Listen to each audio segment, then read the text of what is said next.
And welcome to the WJRG television network on a beautiful Wednesday evening. And I am live. Actually, I'm in my house, to be honest with y'all. I'm in my house tonight, and I was putting it on social media all day today about the interview that we're going to be doing tonight with my beautiful daughter, Ylonda Powell. And she's doing a great, fantastic job. She got a new book out, but she's going to talk more about that. First of all, how you doing, Ylonda? How you doing, babe? Wonderful. I'm doing wonderful. Thanks, Dad. How you doing? I am blessed as always.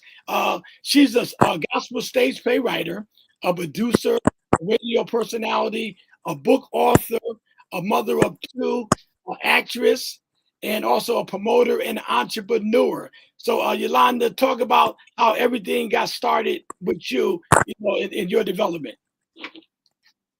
So, all began. I was a little kid. I started off in acting. I had a great love for acting, and I remember going to see. My mom had took me and my godbrother to go see a movie, the movie Annie, when I was 8 years old, and I just remember being so mesmerized with the movie and the character Annie and what she was doing. And I looked at my mom and I was like, I could do that. you know, um, she took it upon herself to put me in some art schools. I went to Betsy Ross Magnet School in New Haven, which is an art school. And when I was at Betsy Ross, I was in sixth grade, and they had an audition for a play called Piano Lesson. Okay. And they announced it over the intercom at school.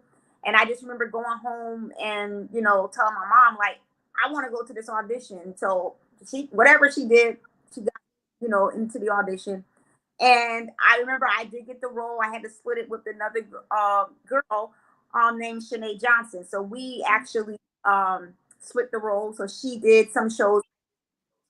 And in that play, I didn't know how historical it would be, but I am one of the original cast members in every book you will see of Piano Lessons. I didn't even know that until about maybe 20 years ago. Okay. So I did that 7 with Samuel Jackson and Rocky Carroll and Starletta Dubois. And then I went on to go on to Cooperative Arts High School. And I went to ECA, which is Educational Center for the Arts, and I studied drama. And so I started doing a lot of like auditioning in New Haven for a lot of different community plays. I was landing a lot of the roles, a lot of the leading roles. And so then, I built my resume, got some headshots, and started auditioning in New York. And then I went to a church called Prayer Tabernacle, and that's pretty much where I started getting into writing and directing and producing. Because, like I said, I was only into acting. That was the thing that I really wanted to do. And so, so the door kind of opened for me at Prayer Tabernacle to write, produce, and direct. Okay, now you mentioned the play Piano Lessons. I remember that play myself because I went to see you. My wife and I. You did a great job, at the Yale Repertory in New Haven. Now also Samuel Jackson. You brought up his name and Rocky Carroll. Now nobody knew that Samuel Jackson was going to be the way he is today because actually he was just getting started as well in acting as well, right? Yeah, actually, Piano Lessons was his big break in theater. Right. I remember about maybe a year and a half after we wrapped up that show, I think he was in either Do the Right or Coming to America. I think it was Coming to America. Yep. They went crazy. We were like, this is the other girl that we went to the same school, and we were like, oh my God, did you see Sam? We called him Sam. I mean, that's just, oh my God, he's in a movie. He just started blowing up. But one thing I think is so admirable about him was that when he was shooting Shaft in New York, I went to an audition and I got lost. Okay. I actually went, this when they had pay phones everywhere. So I didn't have a cell phone. So I went to go call the agent on the pay phone because I was totally lost. And so I hear this guy saying, hey, hi, Mr. Jackson. And I'm thinking it's Michael Jackson. So I hung up the way he was screaming. And I turned around and it was Samuel Jackson walking up the sidewalk. Wow. So I was like, do you remember me? He was like, you look really familiar. And I was like, I played Maritha in Piano Lessons. He said, oh my God, you grew up. He said, I haven't seen you in so long. So he did remember me. Because that was his big break. But he, walking to go to the next scene, so he was like, "I gotta go. They need me here quick." So that was about it. But yeah, nobody knew he was gonna blow up as big as he did.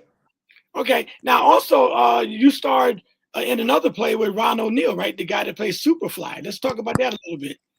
That was the Amen Corner with Ron O'Neal and also Mary Alice, who played in a lot of things as well in Hollywood. But actually, I was just I was a part of like the choir, the local artist type thing. But it was a great experience working with them, and I always stayed in Mr. Ron O'Neal's room because he was so funny. Um, so I was always hanging out. So yeah, that was a good time. That was a good time doing the Amen Corner. Okay, all right. We're speaking live with Ylonda Powell. She's my daughter.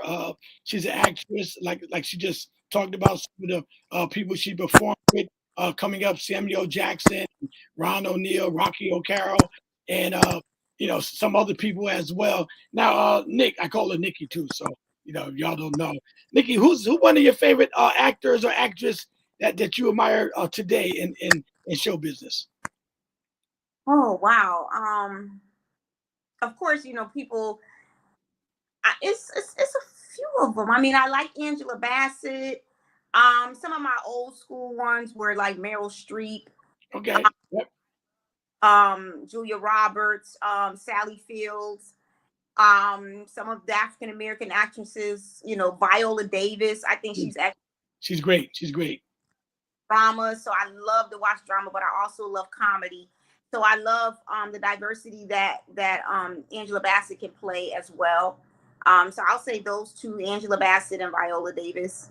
Okay, no, those are icons. Those are icons in acting. So yes, yes. Now let's talk about you being a gospel stage play writer. You wrote the stage play that we have on the KMI network as well. To those who want to watch it, called Stuck. Now let's talk about your gospel stage play. How do you get the inspiration to write these plays?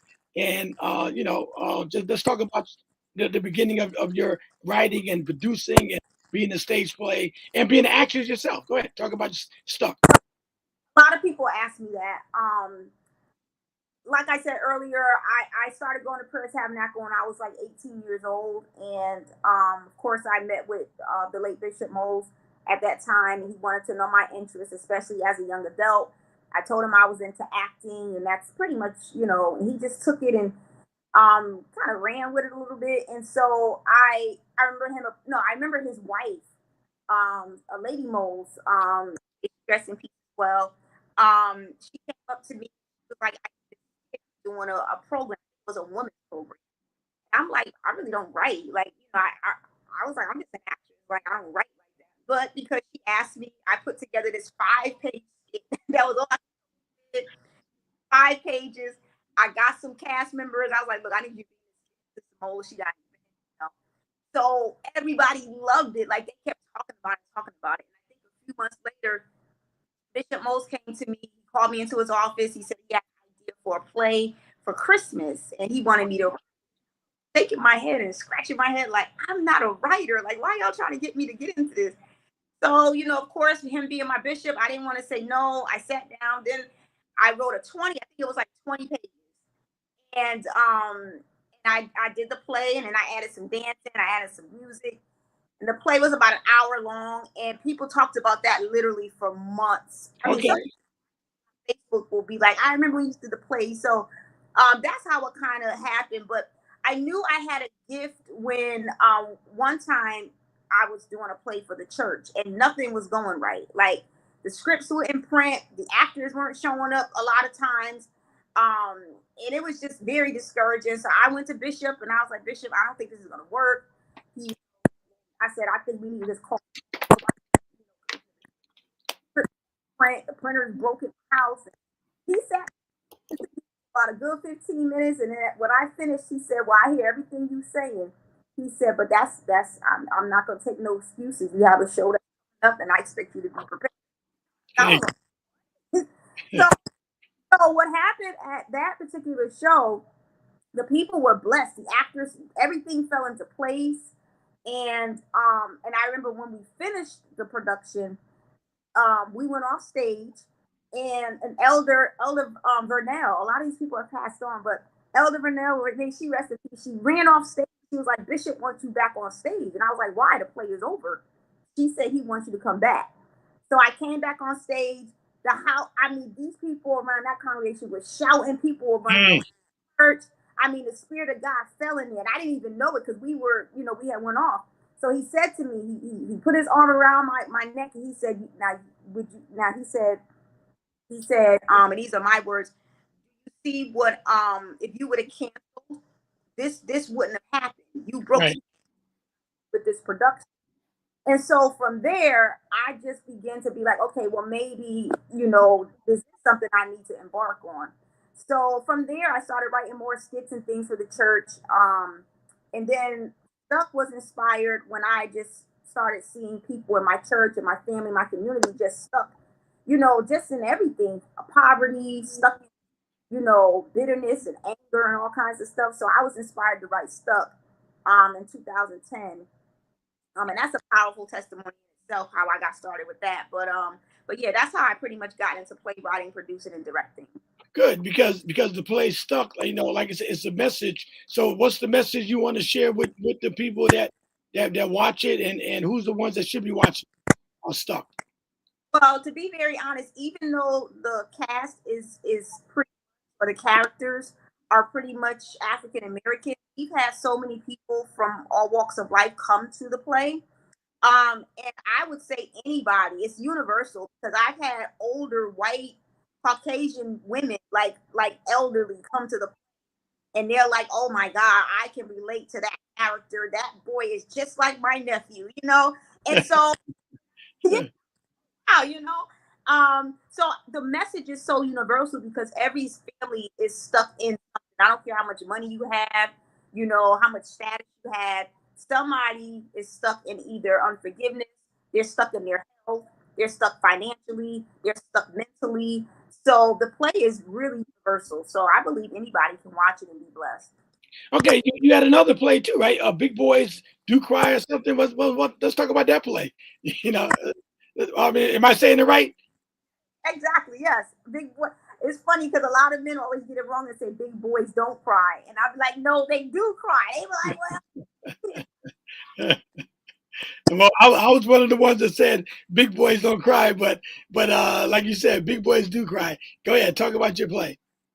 that came from a couple of conversations that I had over the years, even when I was in Connecticut, with some males that I knew, and I was like, do you ever cry? Do y'all ever cry? You act like y'all so tough. And a few of them were like, yeah, we do cry. We just don't cry in front of women. We don't, we keep ourselves busy. And I was like, why don't y'all cry in front of women? Why don't you just cry in front? They was like, no, we just do that to ourselves. So, it was just an inspiration to be like, okay, I wanted to write something empowering for men. I didn't want to male bash or anything like that. I really, the play is really um inspiring, show their emotions and to be able to let them know that they can cry and it's okay to cry because they hold in just as much stuff as women do. And so, yeah, so the of the play is there is a king. So we want every male to know that. Okay, let's talk about your production, Jasonda production. You've been doing that for a while, also, and who's some of the people that would you say that you help mentor coming up? In with your stage plays and just being who you are. Let's talk about some people that you think that you mentored or helped out a lot. Well, the first person I would have to say is God's inspiration. My parents, of course. Um, yeah, definitely my parents. My mom always pushed me. She always said, "Don't fall. Just go for your dream." Like that. Bishop Moles, I have to give him credit because he let me use his church as a platform. That's Um, right. so I always give him credit because I think that if he didn't keep coming to me with certain things that I mean I wouldn't say I wouldn't be writing now, but no, I didn't see what he saw. I didn't see what my parents saw. I didn't see what my mother saw. My mother prophesied to me at 17 that I was going to be directing and producing. And I looked at her like, no, I'm not. Like, I'm just an actress, Saw things in me before I can even see them in myself. So I do have to give accolades to Bishop Moles. You know, people that kind of mentored me. I have to say, I can't say that I had someone that was in the theater realm that mentored me, but I had people that inspired me to keep going, that pushed me, that gave donations, that gave their time, that encouraged me even when was getting discouraged and I was like, I'm not doing this no more. They was like, no, we got to keep going. We got to keep going. You know, so those are the type of people within my cast. Um, you know, or some people that even seen the play that be like, when are you doing the play again? When are you doing the play again? So those people are the ones that really inspire me. That's good. That's good. I mean, because you're inspiration to a lot of people yourself.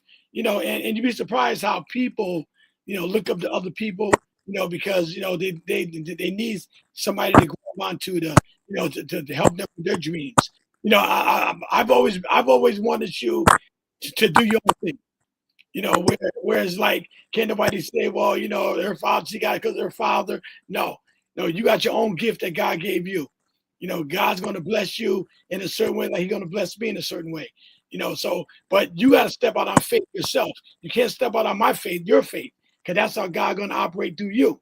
So, and that's why I can say publicly, I'm very proud of you because of all your accomplishments, and you're still young, you're still going at it, but you have to step out on your faith, not my faith. Not you got to believe in yourself to make this thing happen. So that's why I'm so excited, for the things that you've done, what you're still doing.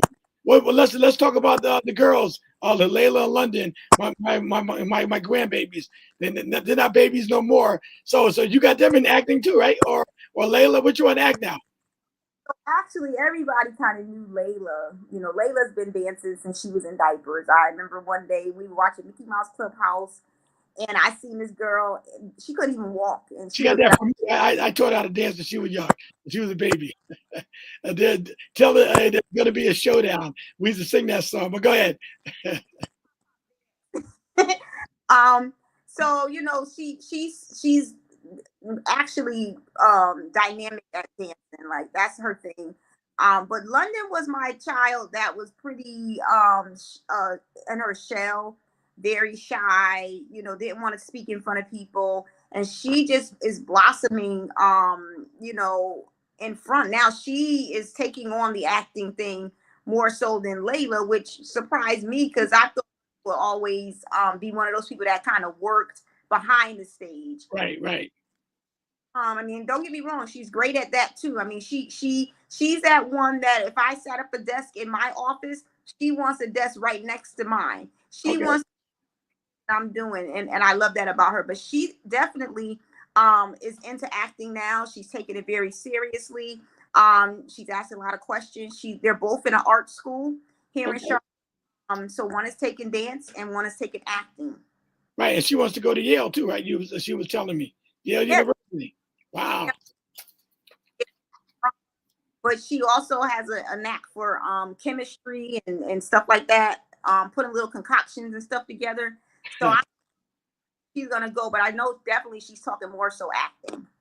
All right, we're speaking live with Ylonda Powell, my daughter. She's an entrepreneur. We're going to talk about that in a few minutes. She got a new book out, a couple books she wrote. We're going to talk about the books in a few minutes as well. She's got a gospel stage play. If you want to check out the play, it is on the KMI. Just go to the WJRG television network and watch the play Stuck.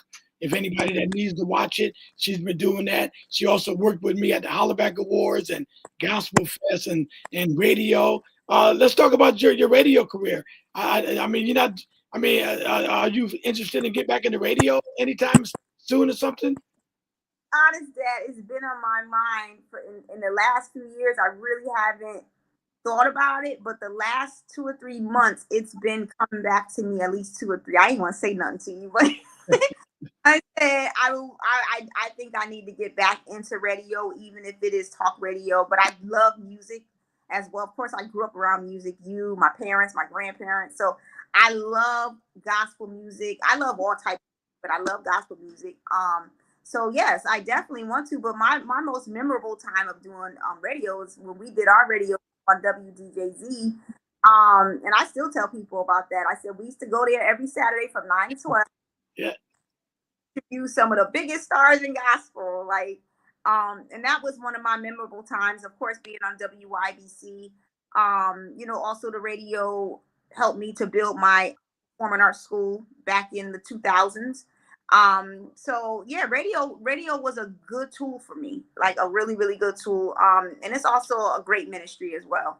Right. And now also you see this platform we're doing right now, right? We're live right now on the KMI WJRG television network, right? So this is another avenue, another platform that, bringing people, talking to certain people.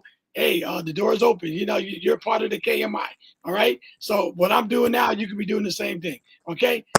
We are live right now on television. It's going to go out. We're also live on Facebook, YouTube, and the Roku channel, Fire Stick, Amazon Prime, and Apple TV. So right now we're expanding around the world, and it's going to be downloaded, and people can watch it for the next month or so. So we have a great platform. God bless. God bless them. We don't take no credit. God gave us another platform that we can use to try to give other people opportunity to show the goodness of God. And that's what it's all about. Let's talk about you being an author now. Let's talk about the books you got out. You have one out called Have You Experienced Church Hurt? Now let's talk about your first book first. Then we'll get to that one. Well, my very first book that I wrote was called Writing and Producing on a Shoestring Budget. And so, a lot of people used to reach out to me and say, what do I do with this? How do I do that? I don't have a lot of money. How do I, and so I didn't start off with a lot of money as well. But you just use the resources that you have. And so the book pretty much just tells a little bit about my experience and how I started. And then it gives some tips and some tools of how people can produce a play, whether it's their stage play that they wrote or a stage play that they are licensed, that they purchase a license to perform or produce it. It just tells them different strategies to produce in a play, from marketing to how to get the venue, to how to cast your play, how to make a rehearsal schedule, to keep your production organized, professional. Even if you don't have a lot of money, you can still be professional. And that's a big, huge thing that I hear a lot of times from other actors that I work with. They're like, oh my God, that production is a mess. They don't start on time, or the actors are arguing and the producer is me. Oh, it's just so much. So there's a way to bring your A game when you don't have a lot of finances. And this is one of the things that I did learn from being at Prayer Tabernacle, just excellence as a whole. Okay. Now, have you experienced church hurt? That's your new book that just came out. First of all, have you experienced church hurt? That's the first thing. Absolutely. Yeah, I have from a probably like maybe a young adult. That's when I really, sometimes you're dealing with stuff and it goes over your head, but then you realize like, okay, this is church. Like, why people acting, So I went through quite a bit of church hurt, where to the point where I had stopped going to church. Really? I stopped going to church for a while, and at the time I was married. So my ex-husband, he was going to church, but I ain't going. Like, I'm staying home. It was just a bad place for me spiritually. But I will say that at that time, I was able to heal through rebuilding with Christ, and not focusing on the church building and the people, but getting up, being intentional about praying, being intentional about watching. There was two speakers that really blessed me for a whole year. I made sure I watched them every morning. So I was able to rebuild my faith, my strength in the Lord. And so, yeah, I did deal with church hurt, feeling like I was being shut down, shut out, gossiped about, lied on, Really? down lies, and it was a lot of stuff. And so I wanted to just help people, because now I talk to people once in a while about what they're going through in church, and some of them are leaders, some of them are in charge of auxiliary, some of them just go to church, but they starting to lose faith. They're like, I don't know if I want to go back. And that's really one of the reasons why I wanted to write the book. Because people just need to know that God is love. That's right. God is love. God is love, and the church is pretty much like a hospital, and everybody comes in with different spiritual levels, with different motives of why they're there. You Right. know, so you got to focus on God and know why you go to church. Right. Well, one of the things I learned. Well, first of all, you was raised in church. Basically, you started at a young age. So I mean, a lot of things. You didn't see a lot of things a lot of people saw out in the street. You wasn't really never a street person. Yeah. Okay? But one thing I learned. I got into the church. I was 29. I was still young. Because I had to go through my 30s, my 40s, my 50s. In the church. And one thing I've always learned, and I'm still like this today. I've always stayed focused on me. If I stayed focused on me, stayed in my lane, then I never look to the left, to the right, because I always had to worry about me. If I worry about me, keep myself together, then I ain't got time to worry about nobody else. And that's why I try to. If anybody, I'll say mine is more family hurt than church hurt, because meaning that and you can say the same thing. The support of your family.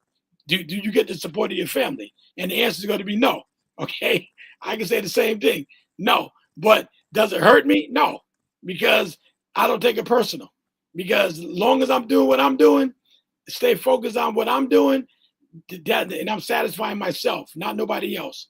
So once you satisfy yourself, and you got whatever your goal or your accomplishment you want to accomplish is there, and if you've done it, then as far as I'm concerned, I shake the dust off my feet, because I already know that, hey, I'm satisfied within myself. And that's how people be happy when you achieve your own goals, not for somebody else, for your own goals. So Yeah. that's why I tell you, church hurt. Yeah, people gonna be hurt if they go in there expecting or looking at people. Can't look at people. Exactly, and that's the whole point. Like, there's a lot of babes in Christ that come to church. People come to church, they may sincerely be coming to church to find healing, to find comfort, to find refuge, to find, positivity. And when your expectations, that's why a lot of people say there's no hurt like church hurt, because you go to church expecting, to have a positive experience, or like I said, have refuge, comfort, and all those things. And when you're hurt by the very people that you expect to help you with that's kind of hurtful. And you do look at God. If you don't have a strong foundation spiritually, then you're gonna look at it like, it's God's fault, or God, he let it happen, or you get what I'm saying. So that's why I wanted people to read the book, because if you're going to church and you're dealing with church hurt, there's ways to that. The Bible gives us all types of ways to deal with, other people, and when we're hurting. But also I also touch on pastors being hurt in the church. They're human too. Like, people think Right, pastors hurt, and they have to get up Sunday after Sunday and still preach to the same people that's probably gossiping about them. You know right, what I mean? right. I definitely wanted to touch on that as well in the book. Because pastors' lives matter too. We should have a T-shirt. Pastors' lives matter. Yeah, because what I want to say, and I know you're the guest, but I want to say this as well, because when I first got saved, I was doing radio, I was doing R&B radio, and I always knew my ministry was gospel radio. I knew that from the beginning. But when I first got saved, I was working on a Sunday morning with a lot of the pastors I work with, and I seen a lot of things that the average person probably would have threw in the towel. Said, I'm not putting up with this. You know what I'm saying? That's why I said I never looked at people so much, because my thing was God called me to do something and I did it. Even though God might have put a hedge around me, to say, or put blinders, but I seen things that, because see, I don't get into titles. I mean, if you're a bishop, I respect you. If you're a pastor, I respect you. If you're a prophet, I respect you. Whatever your title is, I respect. But I also know you're still a human being. Okay? And you put your pants on like I put my pants on. You know what I'm saying? I mean, if you get cut, you're gonna bleed like I bleed. You know what I'm saying? So I never put nobody on the pedestal like that. That like they're so great that they can't slip and fall. Because hey, if you go around the wrong person, the same thing will happen. You're gonna have the other person. So that's the thing we got to teach people in these platforms. Don't come into the church looking at people because you're the church. You got to look at yourself and try to grow spiritually yourself, because then and that will keep you away from the negative side like that. Because there's a devil in the church. He's coming to church too. Okay. All right, Nick. So let's talk about your sound and production again. Where you want to see yourself in the next 5 years with your stage plays, your entrepreneurship. Where would you like to see yourself in the next 5 years? Your sound and production. With the plays, I want to travel all over the world. I have someone that I know that's in Nigeria. Like I'm like, you know, I'll cast out there. Like I just want the play to any play that I write to be global. I do want to get into films.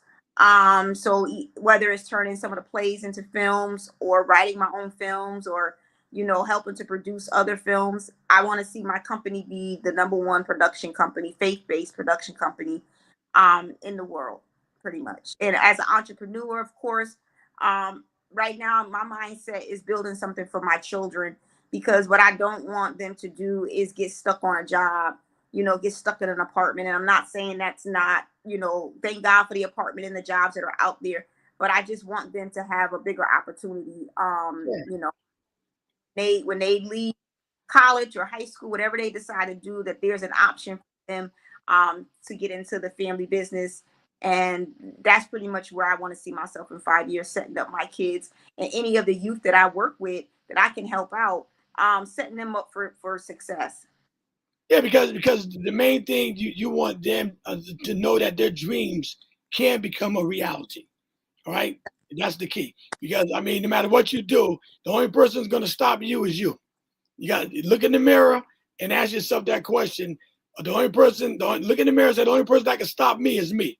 Can't nobody else stop you from doing what you want to do. Whatever you want to do, if your heart is into it, you can make it happen. That's why with 2024, I'm so excited because I've been doing radio for 42 years. Now we get a chance to do television, radio and television. That's a dream that I always wanted for my sports talk and for everything. So that's what I wanted. But anyway, Nick, where can I got your name? I'm looking over here now. They got my name with they got your name under my name. But where can they find your book and buy your book at? Well, they can go on lulu.com. I will also send out the link. Right now, the ebook is available immediately, and you can also purchase. If you contact me directly, you can purchase the book from me, and it can be shipped out.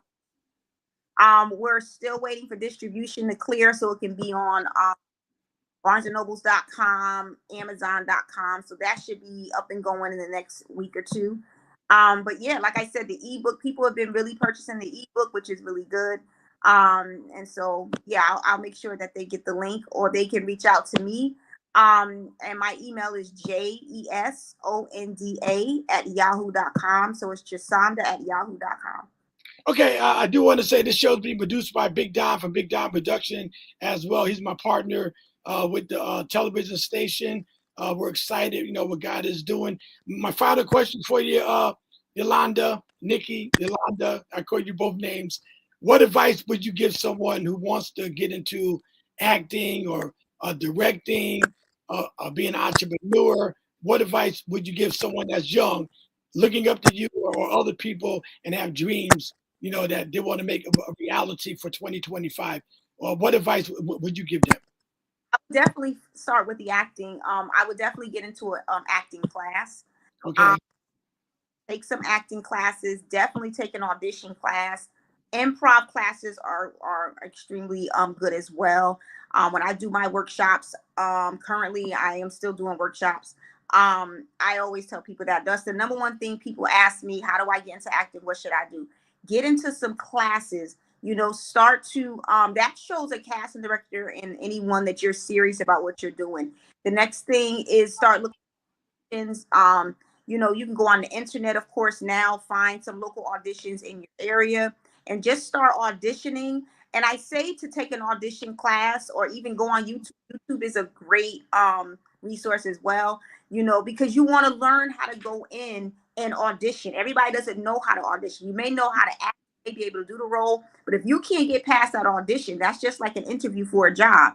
Right. You how to go in and audition. You have to know the right lingo, like what a slate is when they ask you certain things. You want to know what they're talking about. Make sure you have a nice headshot. Not a full body shot, a headshot, a headshot. You're surprised what kind of stuff people send, and I'm like, oh my god, no, I'm not even calling them. And actually, if you have your resume, start building your resume. And one thing I want to say is this is very hard for people to fathom sometimes, but don't expect to get paid in the beginning. Like, you can't walk in the door actor and you want to know how much you're going to get paid. One thing that I did when I was younger is I built my resume. I didn't get paid for years doing acting, but when I did, present my resume to New York or something else, they were like, wow, you did a lot of great stuff. You get what I'm saying? Yeah. So build your resume really well, and start by just auditioning and getting into some roles. For directing, you just have to find even if you just find a one-act play, try to produce and direct it yourself, and invite, maybe just have a small dinner party or something and put on your show to let people see how you can direct. Also go to some of these productions that are in the area and just start networking, seeing if they need a director or a director assistant. Okay, Ylonda, how can someone get in contact with you if they want to, they saw the interview, or they want to get more in touch with you with Jasonda Production? What's your contact information? Definitely social media. On Instagram, I have Jasonda Productions LLC. Unfortunately, my first production company page got hacked about 2 years. So I have no access to that. It's just sitting there. But Jasonda Productions LLC is the Jasonda Productions page. On Instagram, my personal page, which is public actually, is I am Ylonda Powell, YLONDA. Facebook is Ylonda Powell. That's my public page. And also you can email me. I gave my email out, but I'll do it again. It's JESONDA@yahoo.com. Okay, I'm gonna throw this out there before we sign off, because I want to say publicly, you being my daughter, I'm very, very, very proud of you. I'll say it. Now one thing, you remember your grandfather and my dad. Okay, how would you think your grandfather and my dad will feel about us right now? He passed away in 2007. How proud would he be of both of us right now? Man, I think he would be so. I know he would be so proud. And it's funny you brought him up, because the older I get, I wish that I would have took what he was telling me when he was alive about. I mean, it was like every time I seen him, he was talking about business, and I'm like, Grandpa, like, he was like, make sure you do sales tax, make sure you do this, and make sure you do that. And so as I begin to really, progress in what I'm doing, I was like, man, I really wish I could have dug into my grandfather's head a lot more now, because he just has so much knowledge of business knowledge. Right. But Go ahead. Proud, because not even if we're not, on a level like of, people like Tyler Perry and stuff, we're still doing it and we're still there. And people are engaging in what we're doing. So I think he will be proud even to say, like, you just keep going, because people from high school, they're like, man, you still acting? Man, you still doing theater? And I'm like, yeah. Like, man, I'm so proud of you, man. You really sticking with it. So those are the things that, those are milestones. See, and the reason why I brought it up, because me being your dad, to see what you're doing, because dad could never say, I'm proud of you. Right? That wasn't in his makeup. But this is what he used to do. When I used to take him to the hospital or to the doctor's office, first thing he'll say to the nurse or somebody, do you listen to the radio? And they'll say, yeah, this is my son. He's on the radio. So that was his way of saying he was proud, but he couldn't come out and tell me that. You know what I'm saying? Because he said he was in the Army and he was built tough. So, even one day I asked him, at the store, I said, Dad, we was talking. I said, Dad, you proud of me? And he shook his head. He couldn't say yes. He shook his head yes. But he couldn't say yes. He shook his head yeah. So I'm saying to myself, I mean, so he was proud back then, and now I got my own radio station, television channel, and the things that you're doing. That's why I want to tell you myself. I'm proud of you. You keep doing what you're doing. Pass the legacy on to Layla, London, Jerry, and whoever in our family that we see that wants to do something. It's our responsibility to pass the legacy on to them, so they can keep the ball going. All right. About Grandpa, Dad, when you had your store, the way he even showed you, he was there all the time sitting. So that he for him to drive all the way from where he lived to come sit with you for hours, Yeah. that's just very proud. Yeah. Well, so I want to share that with you. I'm proud of you. I'm proud of proud of the grandkids, proud of little Jerry, proud of all my kids and the family as well. Everybody in the family. Keep up the great work. Keep letting your light shine before people. They can see your good works, and that's how God get glory. Always keep God first in what you're doing, because the Bible says that your gift will make room for you. Right? And God will open doors that no man can shut. And he will close doors that no man can open. And you got to believe that. You got to have the faith in that. You got to keep striving. Don't worry about what people say, what they think. Stay away from negative folks, because always ask yourself or ask them, what are you doing? If they're not doing anything, then to keep your mouth shut, because let me keep doing what I'm doing. Just let your train keep rolling. All right. I love you. And any final remarks you want to say before we sign off? I just want to say that I'm proud of you. I know that I get a lot of my drive and a lot of my ambition and entrepreneurship from you. So I thank you so much for being such a mentor and such a inspiration, a good role model when it comes to this, because I believe a great part of what I'm doing is the blood that I get from my dad. So I'm proud of you as well. All right, that's a wrap. This is on the WJRG television network. I'm Dr. Jerry Green. I know I got the name up there, Ylonda Powell. I'm Dr. Jerry Green, along with my beautiful daughter, Ylonda. This show is being produced by Big Down Production. And join us on sports every Tuesday and Friday live. And also, we have other big ministries on the KMI. We have Rock Tabernacle Ministries. We have also the Power to Stand Outreach Ministries, Bishop Ernest Richard. We have Upon This Rock Ministries, Wayfaring Ministries, and Next Level Ministries, the Pastor Andre Thompson, and much more. And also check out this gospel stage play, Stuck, on the WJRG television network. All right, Nick, God bless. Have a great night, and I'll talk to you later, all right? All right. Have a good night. All right. And to everybody, have a blessed night. Bye-bye.